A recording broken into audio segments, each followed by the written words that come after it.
자, 교재 320페이지에 보면요. 유리공사가 나옵니다.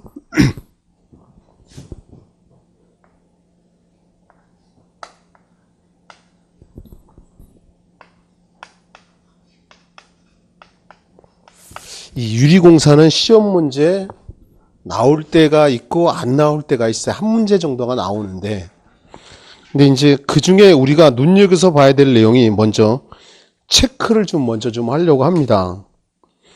그 320페이지에 보게 되면 중간쯤에 가로 4번에 보면 착색유리라는 거 있죠. 옆에다가 이렇게 예를 든다면 착색유리다 그러면 뭐 이런 식으로 나름대로 체크를 좀 해 놓으시라는 거야.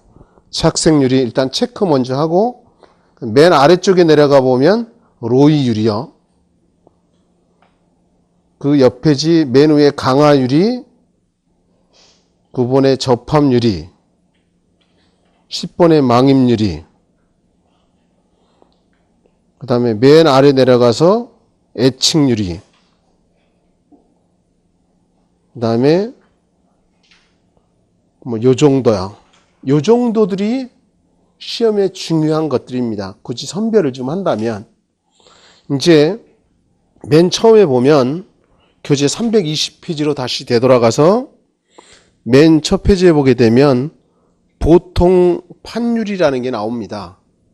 여러분들 예를 들어서 옛날에 유리창 보면 여러분 집에 보면 안에 목재창이 있고 바깥에 알루미늄 창이 있었잖아요. 그 알루미늄 창이 보면 투명한 유리가 있었잖아요. 그게 보통 판유리라는 거예요.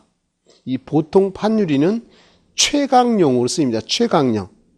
최강이 뭔지는 아시죠? 그런 정도. 그 다음에 이제 그 아래로 내려가서 착색유리라는 걸 보려고 합니다. 나머지 것들은 내가 언급하지 않는 건 거의 시험에 안 나오는 내용들이에요. 나중에 이제 공부하고 더 이상 할 거 없을 때 그때 설명해 줄 거다. 난이도가 중요한 것도 먼저 해야 되니까. 가로 4번의 착색유리라는 건 우리 시험에 나오기도 했었고요. 지문을 좀 한번 보려고 합니다. 동그라미 1번에 판유리에 착색제를 넣어 만든 유리로서 스테인드 유리라고도 한다. 여러분 스테인드 글라스라고 혹시나 내가 중학교 때 보면 친구가 천주겸이 있는 친구가 있어서 성당에 가봤는데 스테인드 글라스로 그 성모 마리아라든가 여러 가지 그림으로 유리를 만들어 놨더라고. 너무나 멋지고 엄숙했던 느낌이 있어요. 대신에 자꾸 일어나라고 그러더라고. 그게 안 좋았었어요. 천주교는. 어쨌든 간에 그 유리를 모양을 이쁘게 해서 색깔을 집어넣은 유리. 이걸 얘기를 한다 이거죠.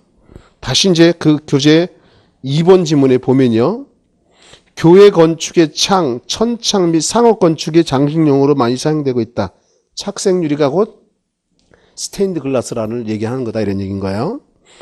그 다음에 맨 아래 보면 가로 7번 로이유리라는 게 나오죠.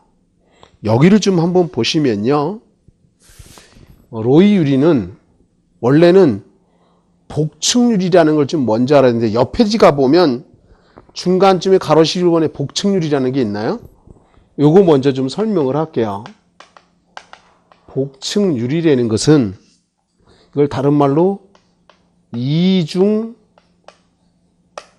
부르는데 이중유리라고도 불러요.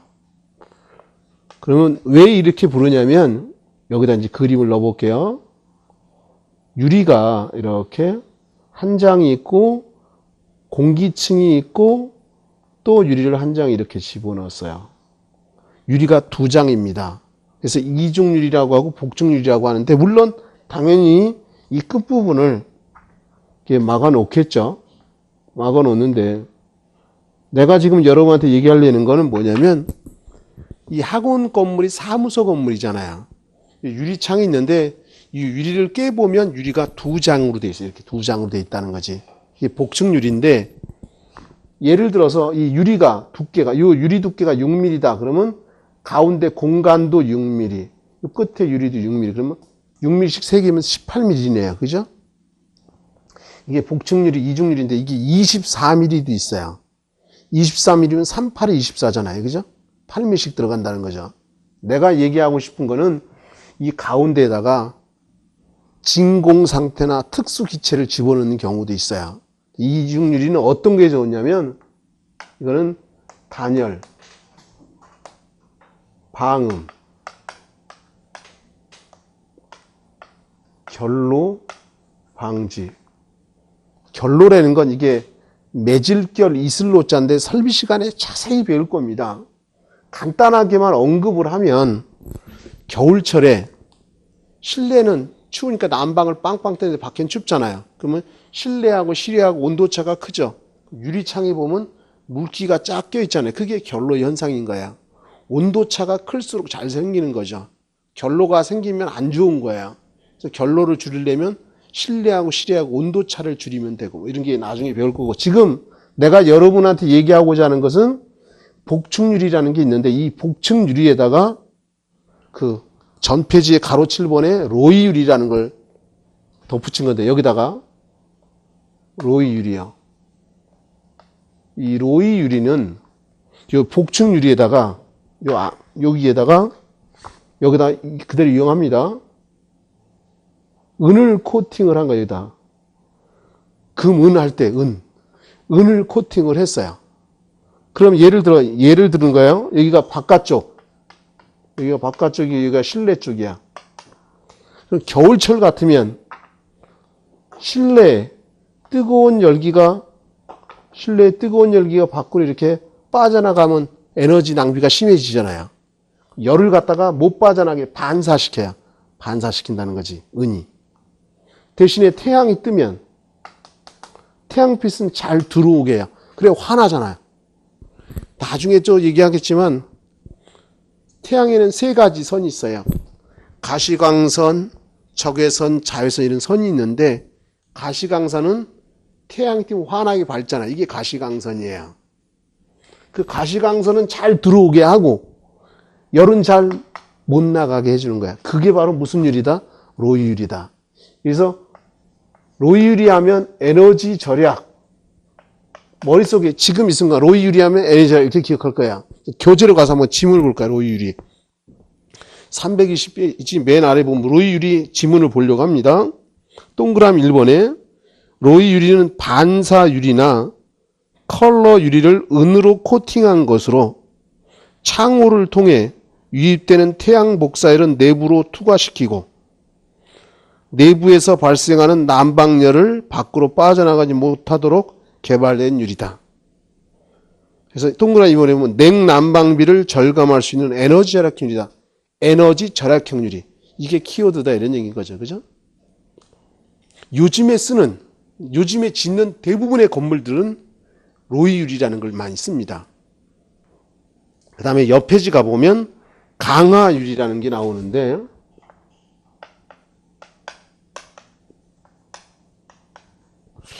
자, 일단 이렇게 접근하자고요.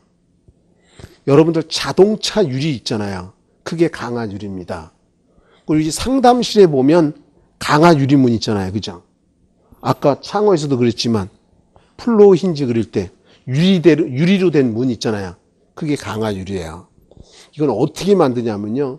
아까 우리 맨 첫 문에 보면 보통 판유리라는 거 있잖아요. 이 보통 판유리를 온도를 500에서 약 600도로 열을 가한 다음에 갑자기 빠르게 냉각시키는 거예요. 이렇게 만든 유리가 강화유리라는 건데 이 강화유리는 보통 유리보다 강도가 3배에서 한 5배는 커요. 그리고 또 하나는 보통 유리는 깨지면 유리입자가 삐죽빼죽해요. 그래서 사고가 나면 부상이 커져. 여러분 자동차 사고 난 거 보면 유리입자가 전부 다 동글동글한 거 봤나요? 부상했을 때, 사고 났을 때 부상을 줄이려고 일부러 그렇게 만든 거예요. 여러분 교재로 들어가서 보면 동그라미 1번 지문에 강화유리에서요. 판유리를, 여기서 판유리가 보통 판유리를 얘기하는 거죠.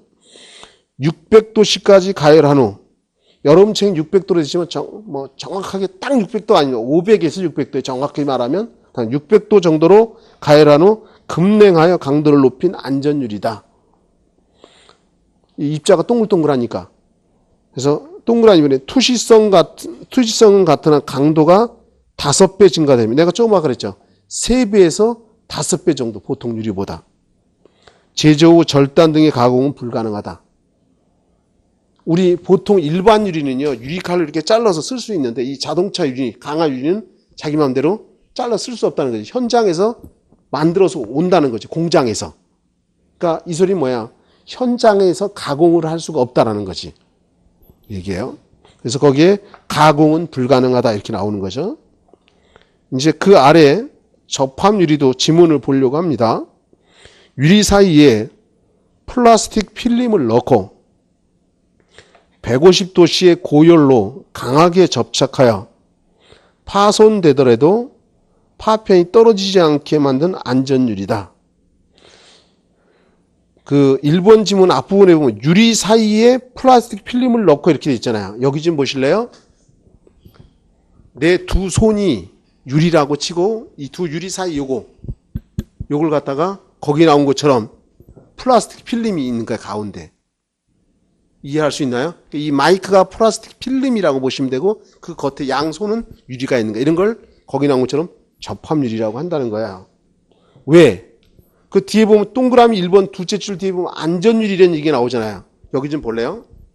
외부에 충격을 가해서 유리가 깨지더라도 이 깨진 유리가 이 플라스틱 필름에 붙어 있어요. 그러니까 떨어지지 않으니까 안전하다 이런 얘기인 거예요. 두 번째 질문 볼게요. 동그라미 2번에 주위의 소음을 흡수하기 때문에 도로변, 공항, 공장 주변, 학교, 관공서, 기차, 선박, 자동차 등의 창유리로 사용된다. 그 다음에 동그라미 3번 지문도 보기만 할 겁니다. 후판 유리 또는 강화 유리를 여러 장, 접합한 유리는 방탄 성능이 있어 방탄 유리라고도 한다. 그 아래 10번에 망임 유리가 있는데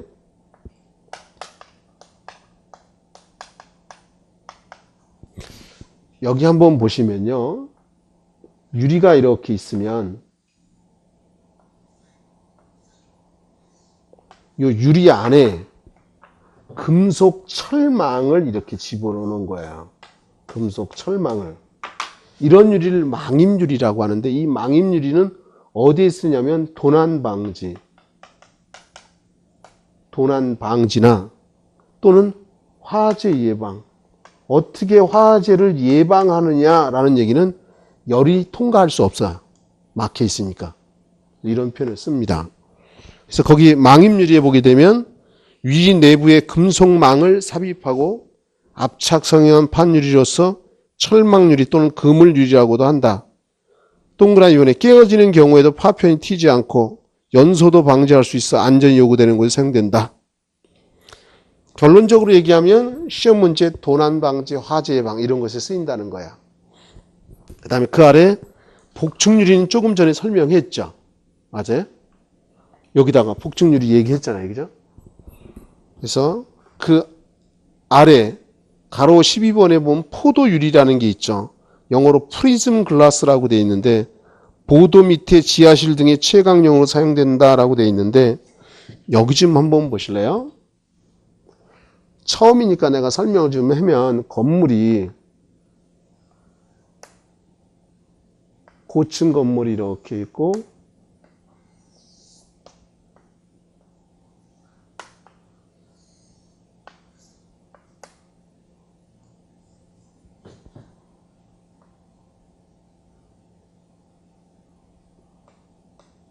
여기는 차도입니다. 자동차가 이렇게 지나간다고 하고요.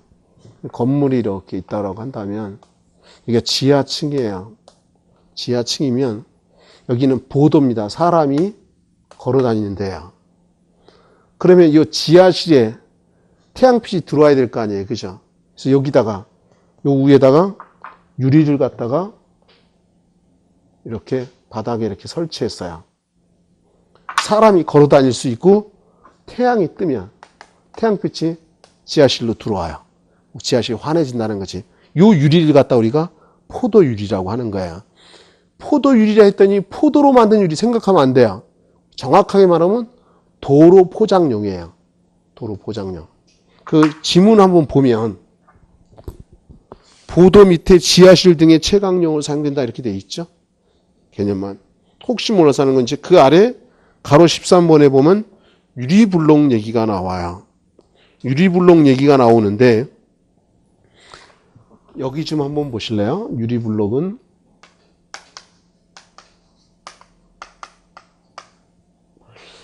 그 벽돌처럼 육면체라는 게 면이 6개가 있는 거잖아요. 그죠? 좀 유리를 갖다가 육면체로 만든 거예요. 이렇게. 유리로 만들어 가지고 벽돌처럼 이렇게 쌓아 올려 가지고 사용하는데 이 안에는 유리 안에는 비어 있는 겁니다. 그럼 벽돌 쌓듯이 이렇게 쌓아서 만드는 건데 이게 태양이 떴을 때 채광용으로도 쓰이고요. 그다음에 여러분들 그 계단실 있잖아요. 계단실에 보면 유리가 있죠. 거기도 이걸 사용을 합니다. 유리블록은 채광용 또는 칸막이. 결론적으로 여기다 쓰면 채광용으로 쓰거나 칸막이 벽, 칸을 막아주는 벽에 쓰인다. 그래서 여러분 교재로 보면 동그라미 1번 내외 장제로 다양한 장식 효과가 있고 채광 효과, 단일 방음 성능이 우수한 자재로서 사각형이나 원형으로 된 상자형 2개를 합쳐서 고열로 용착시켜 건조 공기를 봉입한 중공 유리블록이다. 중공은 속이 비었다는 거야. 그러니까 이 유리 안에 속이 비어 있다 이런 얘기인 거죠. 그다음에 열전돌이 벽돌의 4분의 1 정도이고 실내의 냉난방이 효과적이다. 이제 그 아래 맨 아래 보면 애칭유리라는 거예요. 애칭유리. 우리 시험에 최근에 이 애칭유리가 등장을 했는데 지문을 보자고요.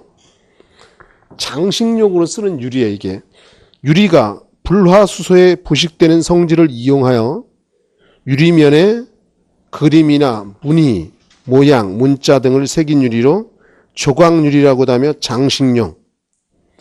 여기 좀 보실래요? 가끔 유리에 보면 이쁜 모양들이 있잖아요. 그 불화수소를 넣으면 이 유리가 녹아요. 녹여갖고 모양을 갖춰서 만든 걸 애칭유리라고 하는데 주로 장식용에 쓰인다는 것만 머릿속에 넣으시면 돼요. 장식용이 답을 찾는 키워드예요. 이제 그 다음 페이지 넘겨보면 자외선 투과유리, 자외선 흡수유리라는 게 있는데 여기다가 표현하면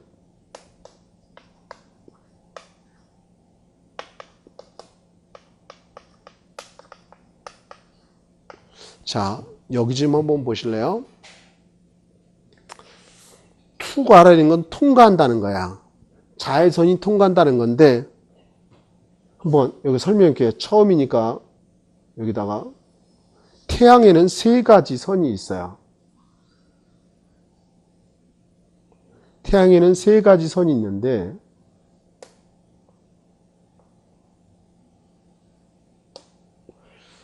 자외선이라는 게 있어요. 자외선. 이 자외선의 뜻이 뭐냐면 자주색 바깥에 있는 선 이런 선이에요. 그 다음에 이 가운데 있는 건 적외선이라 그래요. 아니 가시광선. 가시광선. 그 다음에 옮긴 게 적외선. 자 보자고요. 적외선은 빨간색 바깥쪽에 있는 선 이런 뜻인 거예요. 그러면 일단 요거부터 보자고요. 이 가시광선은 밝기를 나타내요. 밝기. 태양이 환하게 밝잖아요. 그죠? 이 가시광선이다.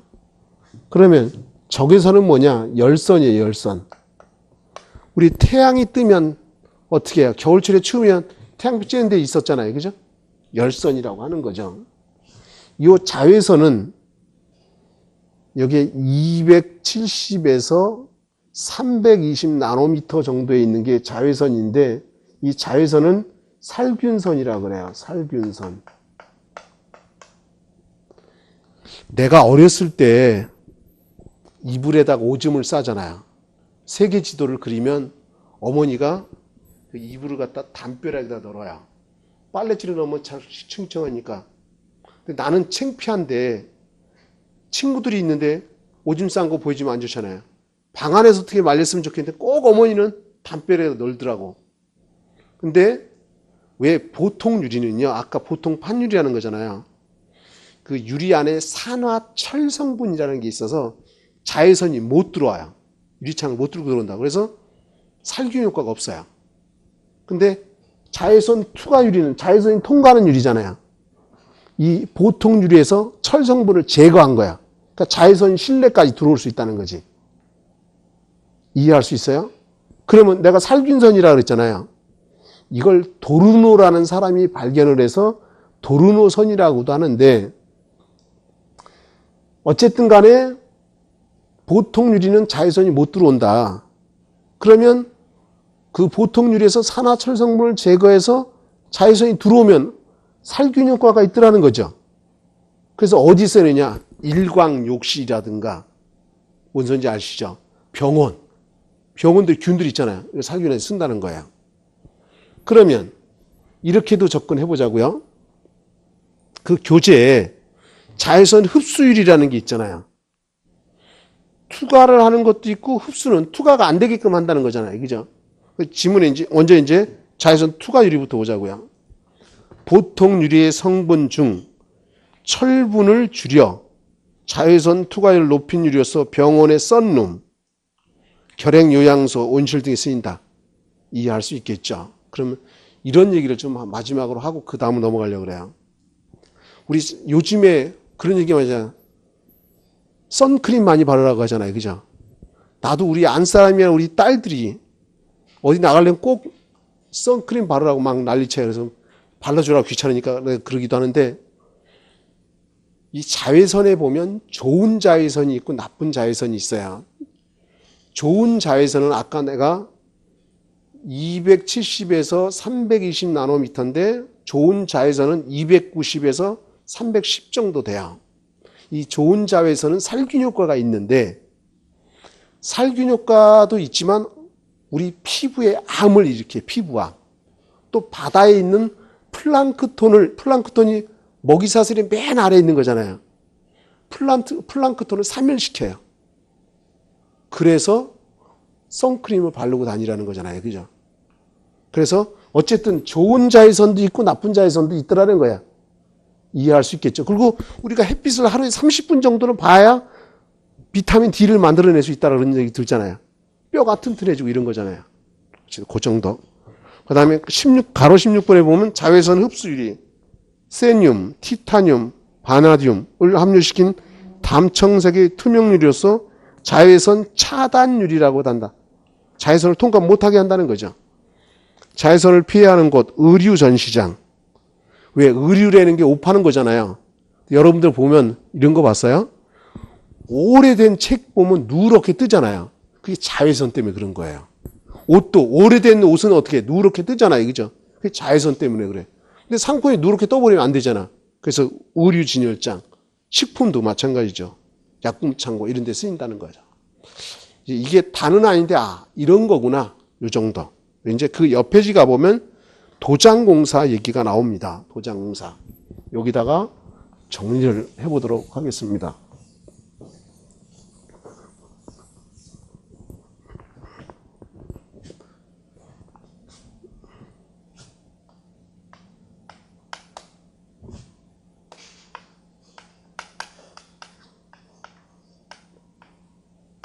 나중에 기본서 과정에 들어갈 때 좀 더 자세한 설명을 하겠지만, 일단 도장공사라는 건 우리가 페인트 바르는 공사를 도장공사라고 얘기를 합니다.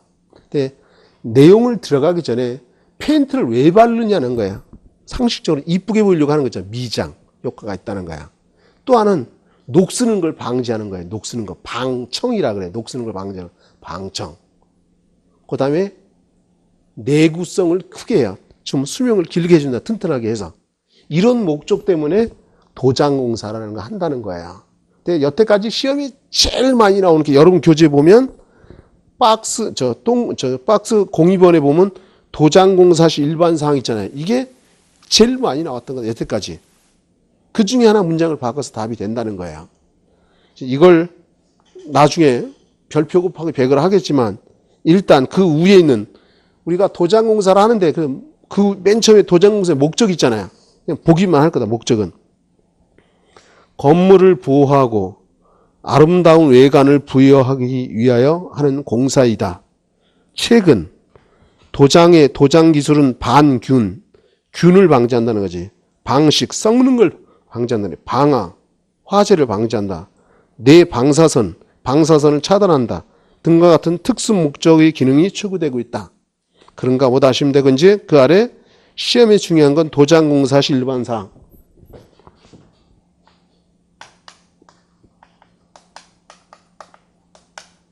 일반 사항이라는 게 나오는데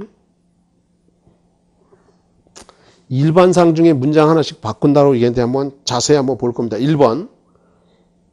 바람이 강하게 부는 날에는 칠 작업을 중지한다. 왜 바람이 부는 날 칠 작업을 중지할까요? 나 지금 얼굴 보고 얘기 좀 해보자고요. 왜 바람 부는 날 칠하면 안 돼요? 바람이 불면 먼지 나잖아요.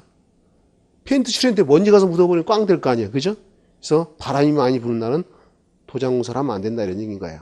이해하자는 거예요. 내가 이렇게 물어보는 것은 여러분한테 질문하는 이유는 선문답 이런 얘기 하잖아요. 묻고 답해야 사실 제일 좋은 방법인데 내가 걸리는 건 시간 때문에 그래요. 시간만 많이 주면 아주 재밌게 길게 할 텐데 시간이 좀 그래서인데 어쨌든 1번은 해결됐고 2번에 초벌, 재벌, 정벌 공정으로 작업을 진행한다라고 돼 있죠. 여기를 한번 해볼게요. 초벌, 재벌, 정벌 이렇게 돼 있는데 여기 좀 보세요. 이런 단어로 많이 쓰여 왔어요. 초벌, 재벌, 정벌. 맨 처음에 발음은 초벌, 두 번째 발음은 재벌, 세 번째 발음은 정벌인데 요즘에는 이런 표현 대신에 이런 표현을 씁니다. 하도. 맨 처음에 발음은 페인트다, 도장공사다 이거야. 그 다음에 요거는 중도. 그 다음에 요거는 상도. 이런 표현도 쓴다는 거야. 이해할 수 있겠죠? 우리가 맨 처음에 발음은 초벌, 두 번째 발음은 재벌, 세 번째 발음은 정벌이라고 하는데 이 도장공사잖아요. 페인트 공사. 그래서 하도, 중도, 상도 이런 표현도 쓴다는 거야. 그럼 그 지문에 초벌, 재벌, 정벌의 세 공정으로 작업을 진행한다는 건 얘기됐고 연한 색으로 칠해서 점차 진한 색으로 한다. 굉장히 중요한 지문이에요. 거기서부터 굳이 얘기한다면 미리 좀 얘기를 한다면 동그라미 2번에서 동그라미 6번까지 동그라미 2번에서 동그라미 6번까지 이게 굉장히 중요하다. 그 중에서도 그 중에 하나 문장을 많이 바꾼다는 거야. 근데 여기 좀 한번 보실래요? 예를 들어서 공간을 활용하려고 하는데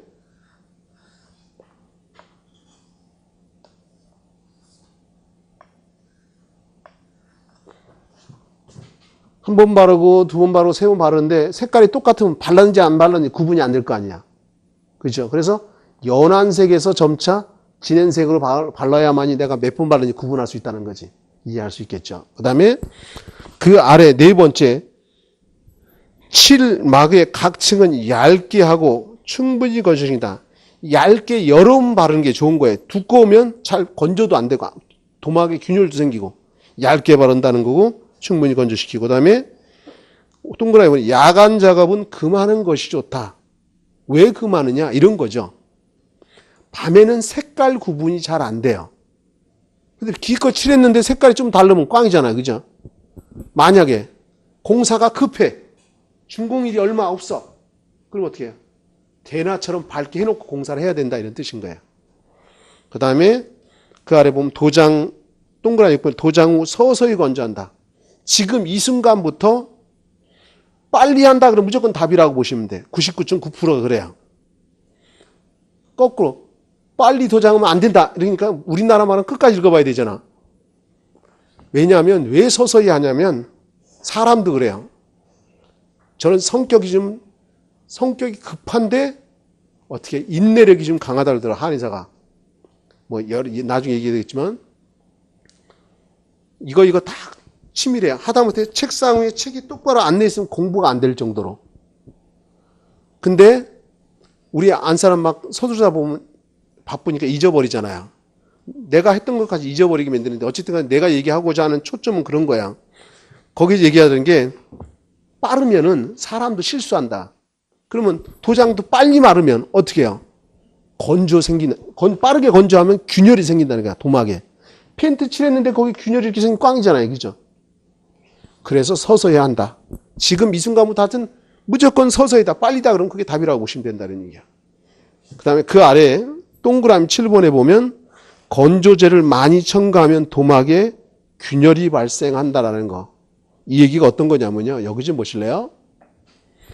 나중에 기본서에서 자세히 배우겠지만 페인트 중에 유성 페인트라는 게 있어요. 이 유성 페인트는 주로 어디 쓰이냐면 목재, 나무나 금속에 페인트 칠할 때 쓰는 게 유성 페인트예요. 그 유성 페인트는 강도도 커요. 그 실내나 실에 안 쓰는 데가 없어요. 다 좋은데 문제는 뭐냐? 건조가 느려요. 건조가 느리니까 예를 들어서 검은 양복 입고 왔는데 철문에다 회색 페인트 칠했는데 모르고 굳은 줄 알고 지나치다가 여기 어깨 묻으면 문제 생기잖아요. 그죠? 건조가 느리다. 그래서 건조를 빨리 하려고 건조제라는 걸 넣어요. 그걸 넣으면 빨리 건조는 대신에 도막에 균열이 잘 발생된다는 거야. 그래서 적당량을 넣어야 된다는 거예요. 그 다음에 그 아래 동그라미 8번에 습도가 85% 이상이면 작업을 중지한다. 그러면 이 소리는 뭐예요? 80, 한 3% 되면 작업할 수 있다는 얘기인 거잖아요. 그죠? 85% 이상 되면 도막이 건조도 어렵지만 어떻게 얼룩이 많이 생겨요. 그 다음에 기온이 5도씨 이하인 경우에는 공사를 하지 않는다. 온도가 너무 낮아도 안 좋다는 거죠. 옛날에는 안 나오는데 최근에 8, 9번도 언급이 됐었어요. 시험에. 그 다음에 솔칠은 위에서 아래로 왼쪽에서 오른쪽으로 한다. 여기 좀 보실래요?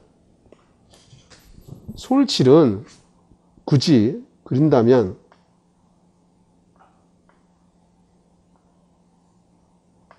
솔칠이 붓질이에요. 붓질. 붓으로 칠한다는 거잖아요. 그죠? 근데 이 칠판 칠할 때 왼쪽에서 오른쪽으로 하고 또는 위에서 아래로 발라간다 이런 얘기야. 이걸 거꾸로 써놓는다는 거지. 시험 문제에서는. 왼쪽에서 오른쪽, 위에서 아래쪽으로 간다는 거고. 그 다음에 롤러 칠은 먼저 롤러라는 게 뭐냐면 이렇게요. 나중에 자세히는 하겠지만 여러분들 TV 선전에도 한 번쯤 봤을 거예요. 이렇게 해서.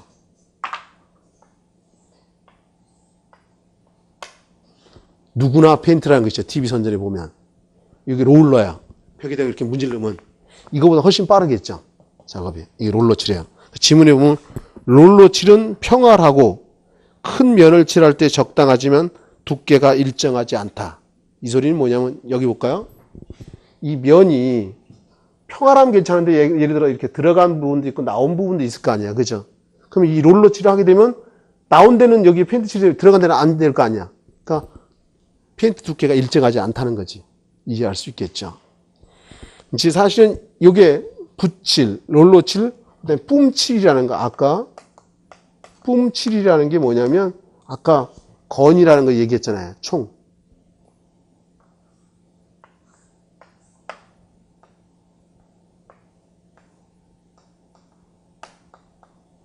여기 페인트가 들어가 있고 손잡이가 이렇게 있어요. 그럼 꽉 누르면 압력에 의해서 페인트가 이렇게 날아가잖아. 이게 뿜칠입니다. 이 사실 뿜칠이 이 세 가지 중에 제일 중요한 게 뿜칠이에요. 예를 들어서 한 번 뿌리는데 이 폭이 한 30cm, 미리로 하면 300mm 정도 돼요. 또 이렇게 뿌리는데 겹쳐서 뿌려야 된다는 거지. 이 겹치는 길이는 보통 3분의 1이나 한 2분의 1 정도 겹쳐서 뿌려야지 된다는 거지. 한 번 수직했으면 그 다음엔 수평으로 한다는 거지. 수평으로. 서로 직각으로 한다 이런 얘기인 거죠. 이해할 수 있죠. 이거 말고 너무 압력이 세면 칠흐름이 거칠어지고 뭐. 특히 나중에 자세히 할 거다. 다만 이런 거라 이런 정도. 이제 그 다음 페이지 넘겨보시면 11장에서 건축 적산이라는 게 나옵니다. 적산.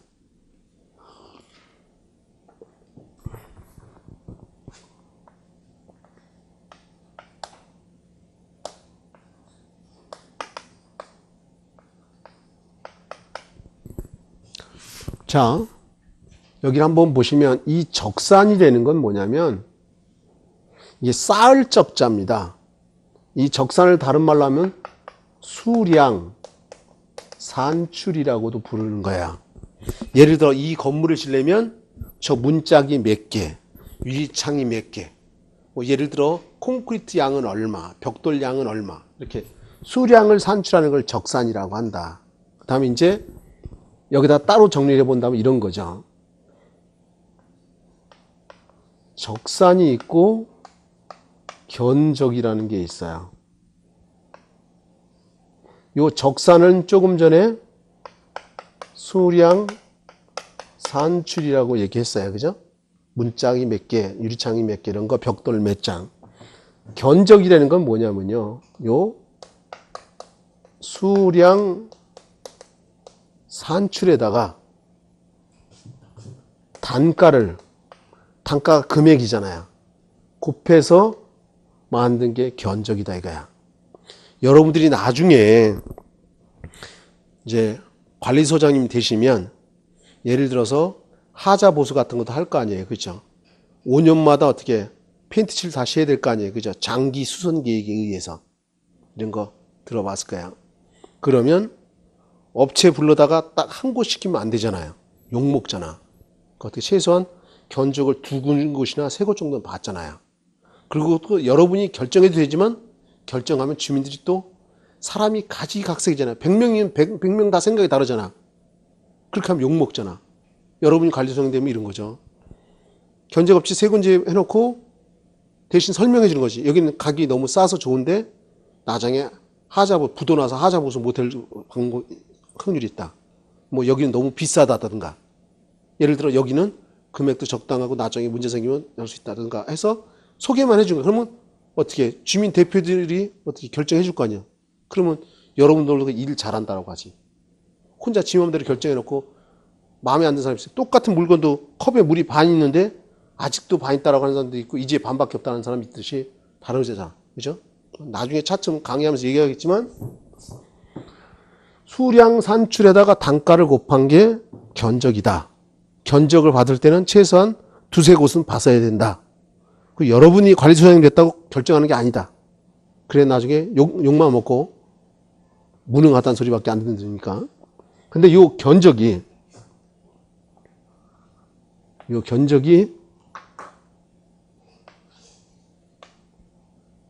계산 견적이 있고 명세 견적이라는 게 있어요. 계산 견적은 계략적으로 하는 거야. 계략적으로. 계략적이라는 뜻이 대충, 근데 막 대충이 아니야. 예를 든다면 이런 거야. 내가 예를 들어 5층짜리 건물을 졌어. 예를 들어 공사비 예를 드는 거야. 10억 들었어. 이번엔 6층 건물을 진다는 거야. 근데 견적을 물량을 산출해가지고 단가 곱해서 견적을 내야 되는데 시간이 없어. 그러면 어떻게 해야? 예를 들어 작년에 공사 5층짜리를 10억 했으니까 6층이니까 1층당 2억에서 12억 이러면 안 되는 거야. 왜 한 개층이 높아지면 어떻게 해? 품이 더 많이 들어가. 예를 들어 높은데 공사하려면 돈이 더 들어갈 거 아니야. 예를 들어 비계라는 게 있는데 비계를 한 개층 더 세워야 돼. 그런 거 높고 위험하고 이렇거든. 그래서 예를 들어 한 13억 이렇게 해야 된다는 거지. 대충. 그게 계략적으로 하는 거다 이거야. 그럼 명세견적은 뭐냐? 상세하게 하는 거야. 이게 아무것도 아닌데 이 자체가 우리 시험에 아주 몇 번 나왔어. 우리 시험에. 상세하게 뭐냐? 벽돌 한 장당 얼마, 창 한 짝당 얼마, 다 시멘트 한 포당 얼마 해서 다 하는 걸 명세견적. 이 두 가지 구분할 줄 알아야 된다. 교재로 가서 그 교재 324페이지에 보면 적산에서 동그라미 1번에 보면 적산이란 건축물을 생산하는 데 소용되는 비용, 즉 공사비를 산출하는 공사 원가 계산 과정을 말한다. 동그라미 2번도 보기만 하는 겁니다. 공사 설계 도면과 시방서, 현장 설명서 및 시공 계획에 의하여 시공해야 할 재료 및 폼의 수량을 말한다. 동그라미 3번에 공사량과 단위 단가를 구하여 재료비, 농우비, 경비를 산출하고 여기에 일반 관리비와 이윤 등 기타 소요되는 비용을 가산하여 총 공사비를 산출하는 과정을 말한다. 이걸 외우라는 뜻이 아닙니다. 나중에 자세히 할 거고, 건축공사에서 적사는 공사용 재료 및 품의 수량, 즉 공사량을 산출하는 기술활동이고, 견적은 공사량의 단가를 곱하여 공사비를 산출하는 기술활동이다. 이게 결론 내린 게 이건 겁니다. 적산이 바로 뭐다? 수량을 산출하는 거다. 거기 적산은 수량 산출한 게 단가를 곱한 거다. 이게 결론이에요. 그리고 이제 그 아래 견적의 종류가 나옵니다. 가로 1번에 명세견적이 있고 가로 2번에 계산견적이 있죠. 명세견적 보면요. 동그라미 1번에 완성된 설계도서, 현장 설명, 질의응답에 의하여 정밀한 적산과 견적을 하여 공사비를 산출한 것으로 상세견적. 여기다가 밑줄 그으세요. 상세견적에다 밑줄을 그어라. 자세하게 하는 건 견적이다 이거지. 이제 동그라미 2번도 봅니다. 산출된 공사비는 입찰 가격의 결정 및 계약의 기초가 된다는 거. 입찰 가격의 결정 및 계약의 기초가 된다는 거고, 이제 동그라미 가로 2번에 계산 견적이요. 동그라미 1번 지문을 보려고 합니다. 설계 도서가 미완성이거나 시간 부족으로 인하여 정밀한 적산을 할 수 없을 때 하는 견적이다. 동그라미 2번에 건물의 용도, 구조 마무리 정도를 검토하고 과거에 비슷한 건물의 실적 통계 등을 참고하여 공사비를 계략적으로 산출, 요 계략적 산출 여기다 밑줄 그으려고 합니다. 이게 결론인 거네요. 그죠? 계산은 계략적, 명세견적은 상세하게. 그죠? 이제 옆 페이지 가보면 정미량과 소유량이라는 게 나옵니다. 정미량과 소유량이 있는데 여기다가 이쪽에다가 해보자고요.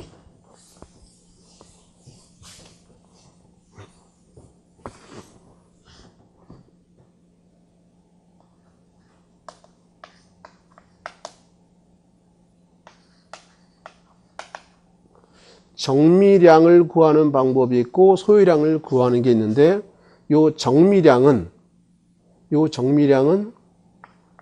실제 들어가는 수량을 얘기를 하는 실제 수량. 예를 든다면 이 건물의 벽돌이 예를 들어 10,000장 들어간다. 실제로 들어가는 장수가 실제 수량이다 이런 얘기인 거지. 근데 소유량은 요 실제 수량에다가 곧 정미량이라다. 여기 보실래요? 정미량이 실제 수량이잖아요. 이 정미량에다가 활증률을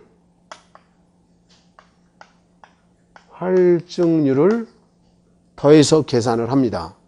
근데 계산할 때는 이렇게 더하면 불편해서 곱하기로 바꿔서 할 거예요. 쉽게. 어쨌든 간에 내가 지금 여러분들한테 원하는 것은 벽돌의 양을 구한다. 뭐 콘크리트 양을 구한다. 이렇게 할 때 정미량을 구하시오라고 소리가 나오면 구하면 되는 거다. 근데 아무 소리도 안 나고 양을 구하시오 그러면 소유량을 의미한다. 정미량 소리가 안 나오면 무조건 소유량이다. 곧 활증률을 더해줘야 된다. 이런 얘기인데 이 활증률이 뭐냐면 이거야. 여기 좀 보세요. 설명할 테니까. 지금은 설명드려야 돼. 기본서에 보면 더 자세히 나와 있고 활증률이라는 거 이런 거야. 예를 들어 이 건물을 짓는데 벽돌이 10,000장 들어간다. 그러면 10,000장만 갖고 오면 안 된다는 거야. 예를 들어서 우리 먼저 시간에 보면 벽돌 2호토막, 7호토막 이런 거 배웠잖아요. 하다 보면 길이 맞서 썰다 보면 2호토막, 7호토막 자르다 보면 짜투리 벽돌이 생겨서 부족하다는 거야. 그래서 좀 더 추가로 가져오는 거야. 예를 들어 이런 거예요. 시멘트 벽돌 같은 경우는 활증률이 5%고 빨간 벽돌, 붉은 벽돌은 3%고 이래요. 규정들이 좀 이따가 책에도 나오지만 그 활증률을 더해줘서 해줘야만 그 공사를 제대로 끝마칠 수 있다는 거지. 그럼 이제 여러분 교재로 들어가서 정미량과 소유량이 325페이지 맨 위에 나옵니다. 동그라미 1번의 정미량이요. 공사에서 실제로 들어가는 자재의 양이 정미량이며 외주 공사 시 노임 금액이 기준이 된다. 그 다음에 동그라미 2번의 소유량. 산출된 정미량에 시공시 발생되는 손실량을 고려하여 일정 비율의 수량, 활증량을 가산하여 산출된 수량이다. 그래서 그 아래 보면 소유량은 정미량 플러스 정미량 곱하기 활정률 이렇게 돼 있잖아요.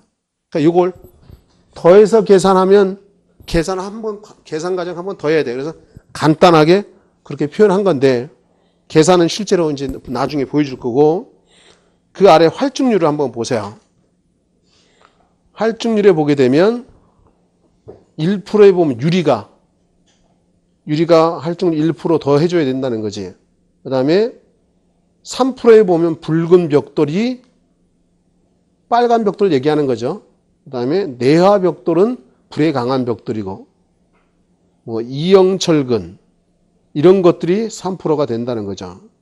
시멘트 블록은 4%, 5%에 보면 시멘트 벽돌, 그 다음에 기와 일반 볼트 이런 것들, 뭐 뒤쪽에 석고보드 텍스 이런 것들 있고, 그 다음에 대형은 7%, 10%는 단열재, 뭐 석재 이런 게 된다는 거야. 이걸 지금 다 외우라는 뜻은 아니고 그 중에서 나중에 선별해 줄 거다 내가. 다만 이런 게 활증률이 여기에 맞춰서 해줘야 되는구나. 좀 이따가 해보면 알아요. 이제 그 아래 제2절에 보면 공사별 수량 산출에서 벽돌 공사가 나오는데 여태까지 이 시험에 이 적산이 포함된 게 몇 년 안 돼요. 우리 시험에 포함된 게. 근데 건축 기사나 건축 산업 기사 이런 거는 수십 년 시험을 봤어. 그래서 그 건축 시공이라는 과목에서 이게 시험에 나오는데 벽돌 공사가 제일 많이 나왔고 우리 시험에도 요번에도 나왔어요. 내가 나온다 칠 때 또 나왔다는 거야. 내가 이제 시험 공부를 앞으로 해가면서 키워드 이런 얘기를 해요. 답을 찾는 단어 키워드하고 또 예상되는 문제들 나올 것이다. 나온다. 대부분 확률이 많아요. 어떻게 그걸 찾아내냐 그러면 우리 시험 이제 21회까지 봤어요. 올해 본 게. 여러분 이제 시험 볼 건 22회입니다. 우리 시험이 지금 1년에 한 번씩 보는데 옛날엔 2년에 한 번 본 적도 있었어요. 근데 건축기사는 1년에 시험을 3번이나 봐요. 수십 년 됐고. 그러다 보니까 예상 문제 이런 거 시험 때가 다가오면 특강 해달라 그래요. 그러면 관연도 기출문제 분석해서 나올 만한 거하고 건축기사나 건축산업 시험이 많이 나왔는데 우리 시험에 안 나왔던 거 이런 걸 뽑아서 내가 특강을 해드립니다. 그렇다는 거. 이제 어쨌든 벽돌 공사가 많이 나온다는 거고 이제 그 아래 그 가로 1번에 보면 벽체의 두께별로 벽 면적을 산출하고 단위 면적당 장수를 곱하여 정미 수량을 계산한다라고 했는데 이런 내용인 거야. 이런 건물이 있다라고 해보자고요.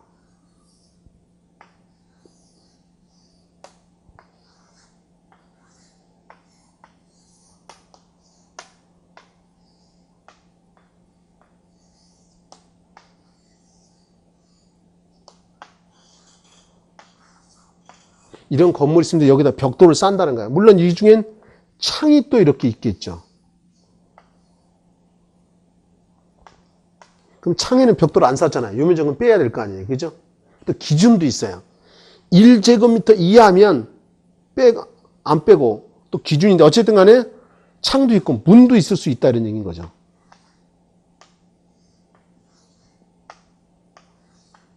이해할 수 있겠죠. 뭐 더 자세히 그러면 이후에 이제 테두리 보라는 것도 나중에 얘기가 되겠지만 테두리 보라는 것도 이렇게 들어가죠. 그러면 내가 원하는 건 그거예요. 이게 1제곱미터라는 게 1m, 1m. 요게 여기도 1m, 여기도 1m. 그럼 1 곱하기 1하면 1m니까 제곱미터죠. 요 제곱미터당 벽돌의 장수가 정해져 있어요. 이제 그 아래 보면 가로 3번을 한번 보세요.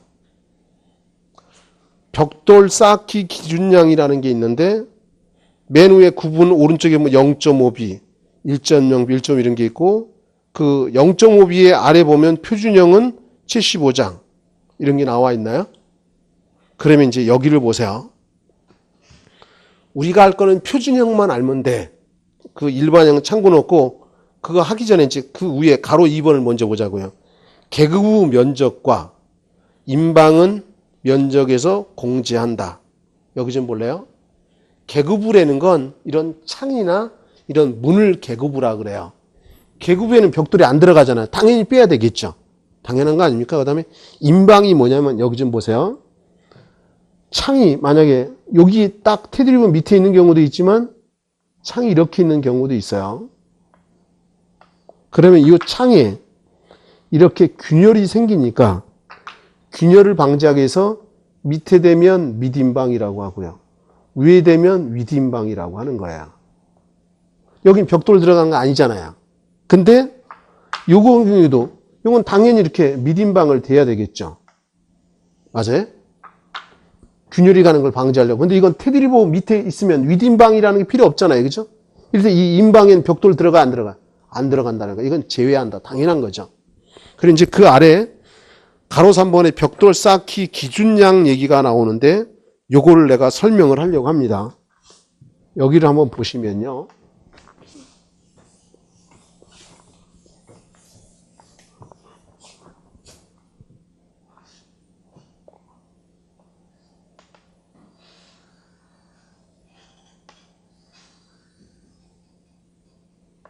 여기다 벽을 이렇게 쌓으려고 합니다.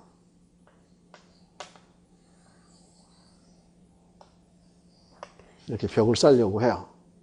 근데 요 길이가 3m고 요 길이가 예를 들어서 10m라고 해보자고요. 요 벽의 두께가 요게 벽의 두께가 90mm예요. 그럼 90mm면 우리가 벽돌이 이렇게 있으면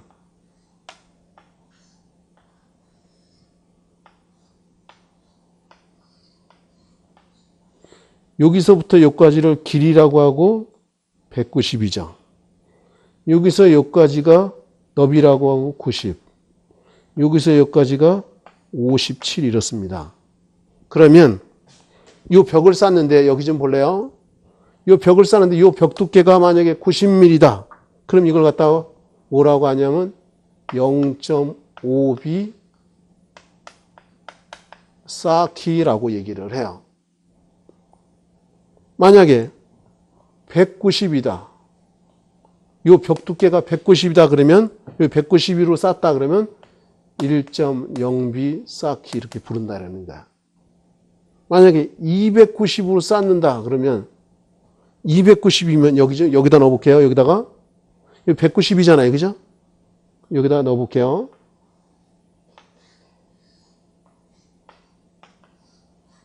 여기에 190이에요. 여기다 벽돌을 또 집어넣어야 될 거 아니에요. 이렇게.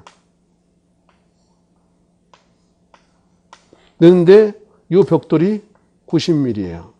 여기 모르타르가 들어가죠. 맞아요? 이 모르타르 두께는 몇 mm냐면 10mm예요. 그럼 여기다 190에다 10mm 하면 200이죠. 200에다 이 벽돌 너비가 90이잖아. 290 되는 거죠. 1.5b 쌓기 이렇게 부르는 거예요. 그럼 이거 가만히 보면 이거 0.5씩 커지죠. 맞아요? 요건 보면 뒤에는 다 90이잖아요. 맞아요? 앞에 숫자가 얼마씩 커져요? 100씩 커지네요. 맞습니까? 이런 공통점이 있어요. 그럼 이제 설명할 수 있어요. 자, 보자고요. 1제곱미터당 1제곱미터당이라는 게 아까 여기도 있죠. 요거 1m, 요거 1m당. 그죠? 1m당 들어가는 장수가 0.5b 쌓일 때는 얼마라고 돼 있어요? 75장. 여러분 교재 0.5b면 표준형이 75장이잖아요. 그죠? 맞습니까?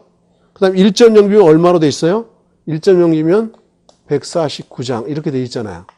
맞아요?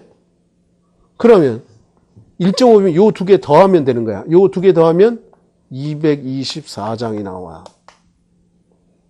요 두 개 더하면 224가 나온다. 그런데 내가 왜 이 얘기를 하냐면 여태까지 모든 시험 적산에서 벽돌량 산정할 때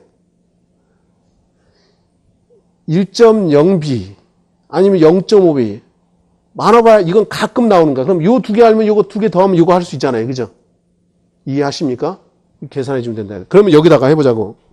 이게 지금 설명이 중요해. 이거 지금 만약에 지금 이게 두께를 예를 들어서 90mm 했다 이거야. 그리고 이게 시멘트 벽돌이라고 하자고.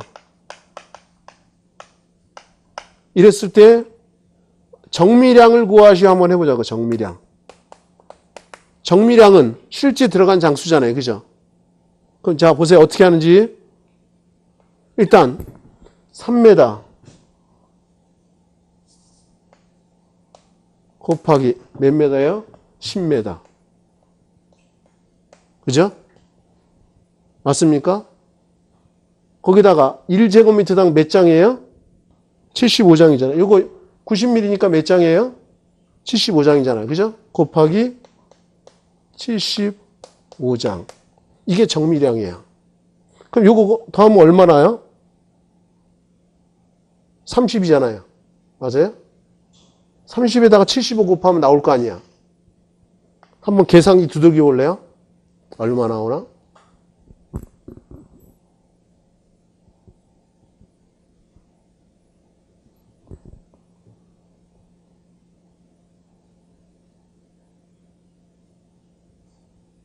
얼마야?